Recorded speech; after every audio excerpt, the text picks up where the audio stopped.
Hello welcome good morning everyone. नेपालमा के चलिरहेछ अरे अहिले फाँसीको सजाय दिनुपर्छ भन्ने चलिरहेछ होइन। हो दिनुपर्छ तर नि आउँछन् फेरि होइन। एकतर्फी मात्रै भएर भएन कि केटालाई मात्रै फाँसी दिएर हुँदैन। कुनै ठाउँमा अब केटी पनि गल्ती हुन्छ, त्यस्तो ठाउँमा त्यहाँदेखि केटीलाई के गर्ने भन्ने हुन्छ कि होइन। अब कानुन त अब विदेश जस्तो बनाउनु खोजेर हुँदैन। अब साउदी कतार दुबई जस्तो गर्नु खोजेर अब फाँसीको सजाय दिनु खोजेर हुँदैन होइन। फाँसीको सजाय दिनुपर्छ तर साउदी सरकारको र साउदी कुवेतको जस्तो नियम, कतारको जस्तो नियम नि बनाउनुपर्छ।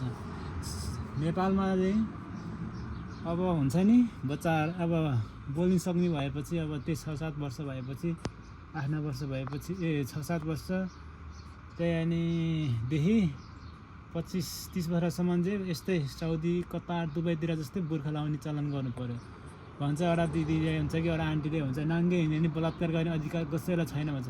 हो यसमै गल्ती छ के सरकार, नाङ्गै हिँड्नु भएन। त्यसैले कानुन बनाउनु पर्यो दुईतर्फीतिर होइन। अब फाँसी चाहे केटा मान्छेलाई नि भयो, अब गल्ती केटा मान्छेको गर्नु पर्यो, केटी मान्छेको गल्ती रहेछ भने केटी मान्छेलाई नि फाँसी हुनु पर्यो होइन।